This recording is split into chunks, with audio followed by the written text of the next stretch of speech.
আসসালামু আলাইকুম।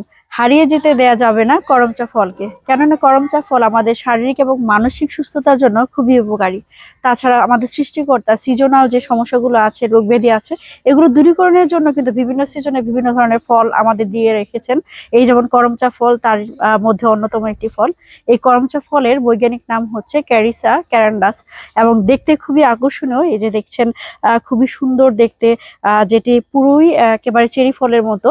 আর এই করমচা আমাদের শরীরের জন্য অনেক উপকার বয়ে নিয়ে আসে, বিশেষ করে যাদের মুখে অরুচি আছে তাদের মুখের অরুচি ভাব দূর করতে করমচা খুবই গুরুত্বপূর্ণ ভূমিকা পালন করে থাকে।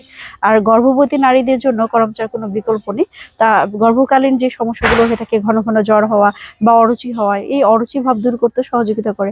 আমাদের দাঁতের মাড়িতে নানা ধরনের সমস্যা হয়ে থাকে, দাঁতের মাড়িকে শক্ত করতে, দাঁত মজবুত করতে এই করমচার কোনো বিকল্প নেই। তো আমরা এই করমচা গাছ কিন্তু আমাদের বাড়ির যে সীমানাগুলো আছে সেই সীমানাগুলোতে রোপণ করতে পারি। তেমনি যেমন এটি সৌন্দর্য বর্ধনের কাজ করে থাকে, যেমন ফুলগুলো কিন্তু খুবই অর্নামেন্টাল এবং পাতাও দেখতে অর্নামেন্টাল, যেগুলো সৌন্দর্য বর্ধনের কাজ করে থাকে এবং একই সাথে সৌন্দর্য বর্ধনের পাশাপাশি আমাদের ফ্যান্সিং এর কাজ করে থাকে, এবং সেই সাথে আমরা কিন্তু ভালো একটা ফল সেখান থেকে পেতে পারি, যেটি আমাদের শারীরিক সুস্থতার জন্য খুবই উপকারী। ধন্যবাদ।